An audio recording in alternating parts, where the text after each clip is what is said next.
Les gars, merci d'être là. Ça, c'est une vidéo qui me tient particulièrement à cœur. Pourquoi? Parce que ici, je vais vous parler de mon parcours, de mon trajet depuis la Tchétchénie jusqu'en Belgique, à Dubaï, en passant par plusieurs autres pays. Donc, merci d'être là et restez à l'affût, les gars. Et ici, je vais vous parler de, comme je disais, de mon parcours professionnel, personnel, académique et de l'adversité à laquelle j'ai pu faire face au cours de ces 20 dernières années. Alors, je m'appelle Mago, j'ai 33 ans, je suis né à Grozny, en Tchétchénie, qui se trouve en Russie du coup, le 8 juin 1991 ou 91 pour les Français qui nous regardent. Et comme vous le savez certainement, il y a eu deux guerres dans ma magnifique république de 94 à 96 et de 99 à 2000. Et nous sommes partis vivre à Moscou et ensuite en Turquie durant ces deux guerres. Et puis à la fin de la deuxième guerre, tout était détruit.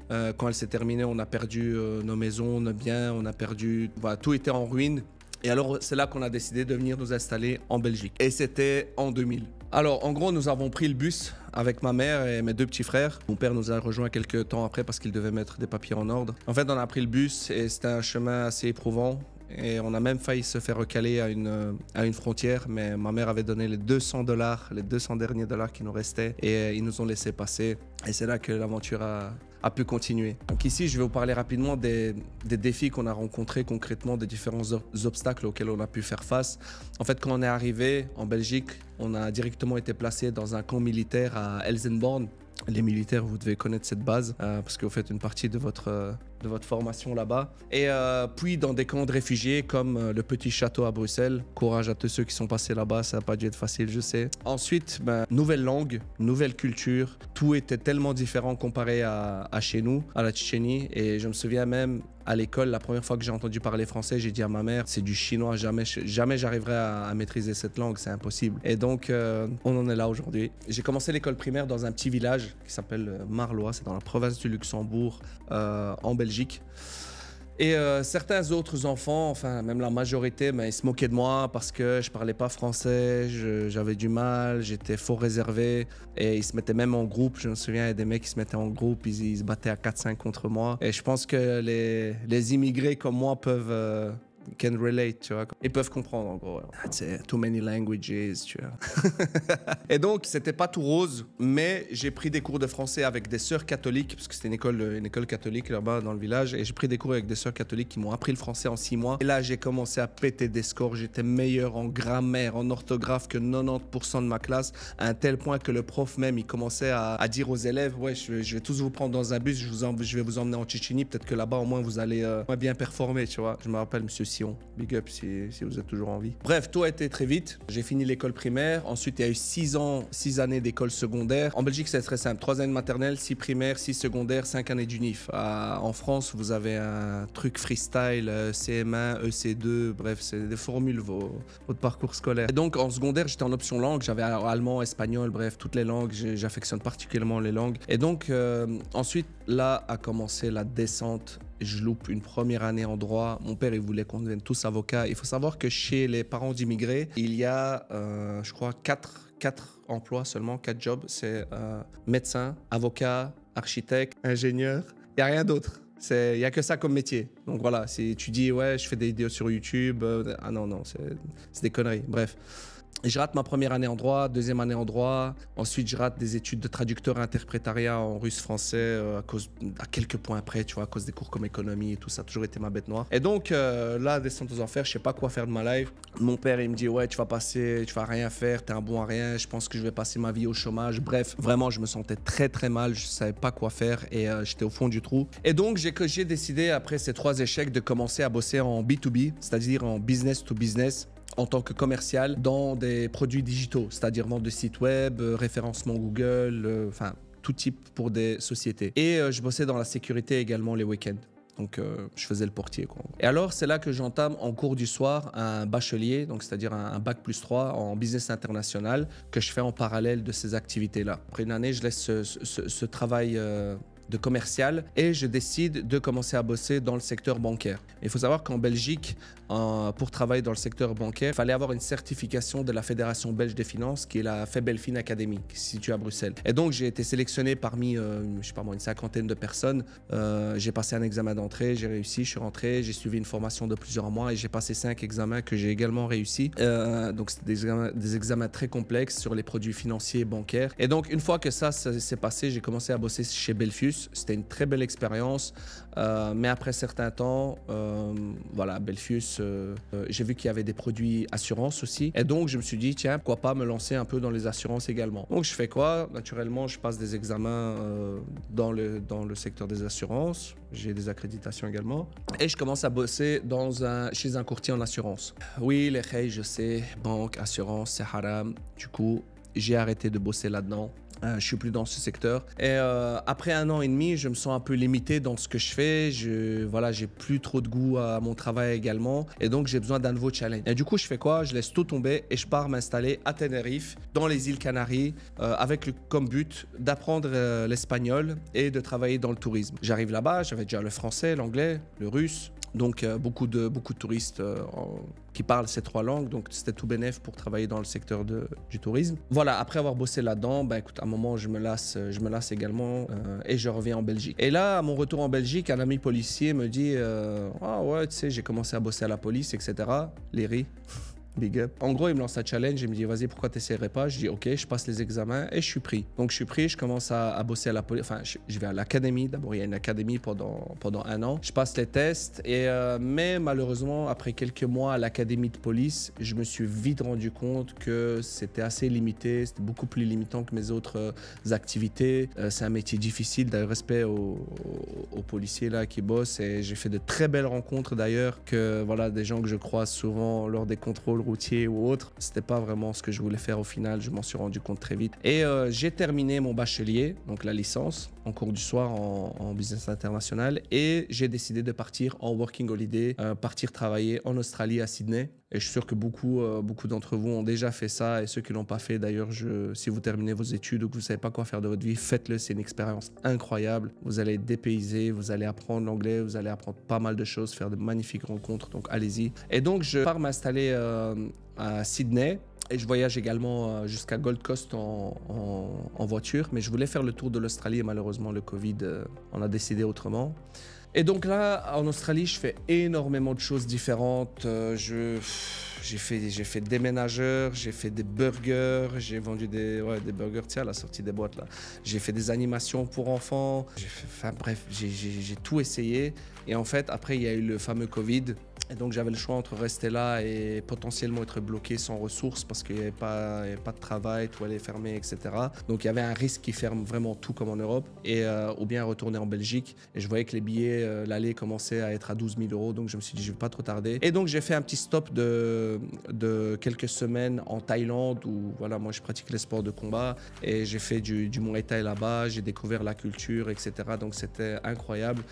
Et après mon retour, donc je reviens en Belgique, je pense que c'était aux alentours de février-mars, avant le lockdown. Et donc, c'est le confinement et je commence sérieusement à réfléchir à mon avenir professionnel. Je teste plusieurs business, que ce soit dropshipping, ETF, bourse, actions, coaching sportif. J'essaie de tout, mais tout foire, mais genre royalement. Et alors, je réfléchis vraiment à ce que je veux faire, à ce qui me plairait vraiment. Je prends un bic, une feuille, je commence à noter tous mes skills, toutes mes compétences, que ce soit hard skills, soft skills, dans le relationnel, et je regarde le métier qui me correspond le mieux. C'est alors qu'un ami, et bien plus qu'un ami, un frère de longue date que j'ai connu à l'université lors de mes études de droit, Bilal, tu te reconnaîtras, BG, et il me dit « Pourquoi est-ce que tu ne te lances pas dans l'IT ?» C'est l'informatique. Alors je lui explique que je suis ultra nul en maths, en algorithmique, j'ai pas forcément le bon raisonnement pour l'IT, que j'ai pas de logique, etc. et que je connais les bases seulement, aussi bien dans le software que dans le hardware. Et donc, ce sera impossible pour moi de le faire. Et il m'a dit cette phrase, il m'a dit, tu sais, j'ai des amis consultants qui gagnent jusqu'à 1 000 € par jour en tant que freelance. Il n'a pas fallu réfléchir à deux fois.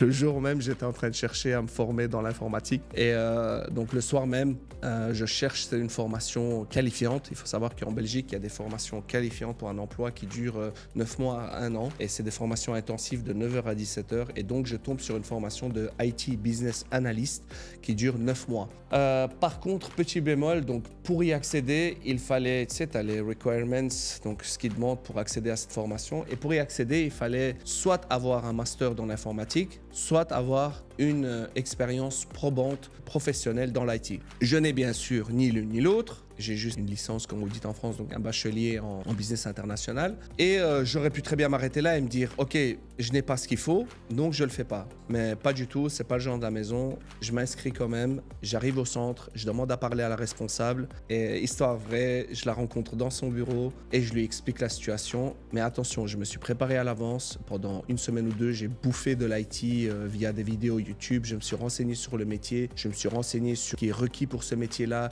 une journée type d'un business analyst, d'un project manager. Et donc, en fait, j'étais préparé. Je suis arrivé et j'ai dit à cette dame, écoutez, je n'ai ni le master que vous demandez, je n'ai ni l'expérience dans l'IT, j'ai cette expérience-là, j'ai ce diplôme-là, mais ce que j'ai, c'est la fin. C'est la fin de réussite, j'ai faim de...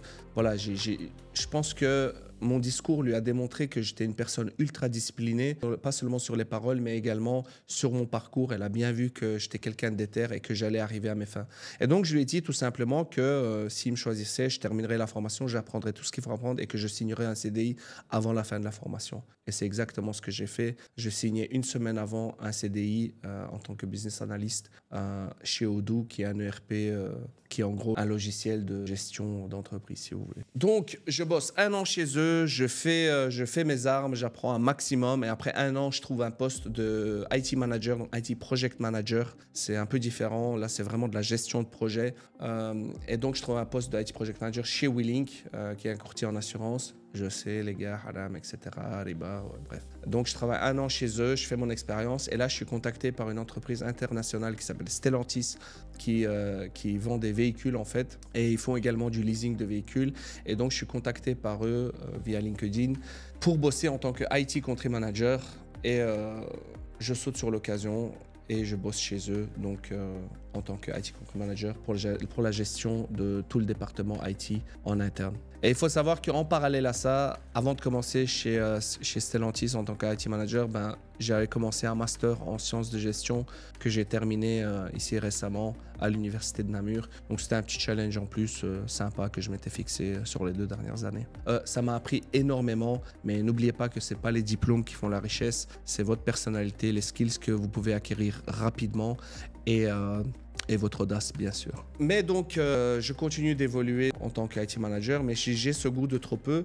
Et avec mon ami d'enfance, qui est un peintre hors norme et un designer d'intérieur incroyable, Emilien, on ouvre une entreprise dans le design d'intérieur, dans la rénovation, la peinture, la rénovation de bâtiments, intérieur, extérieur. Je gère toute la partie administrative, portfolio et autres, et lui il s'occupe vraiment de la gestion des travaux. D'ailleurs, je mettrai le lien de l'entreprise pour tous les Belges, si vous voulez rénover votre intérieur. On mettra l'Instagram de la boîte dans la vidéo. Alors, avec tout ça, comment je suis arrivé à l'immobilier? Un jour, en scrollant Instagram, je tombe sur une vidéo d'un Tchétchène, justement, un compatriote qui est dans l'immobilier à Dubaï. Et donc, il explique un petit peu ce qu'il vend comme bien, etc. Et il explique les revenus que ça génère. Ça m'intrigue. Et donc, je rentre en contact avec lui et je décide de partir à Dubaï pour le rencontrer. Je le rencontre et il m'explique les ficelles du métier. Il m'explique comment ça se passe, il m'explique les difficultés. Il y a 60 à 70 000 brokers, donc agents immobiliers actuellement à Dubaï, et que c'est une niche où on peut gagner beaucoup, mais où il faut être très patient, être discipliné, se former continuellement. On ne peut que réussir, tout simplement. J'ai tellement accroché que j'ai commencé à bosser avec lui directement.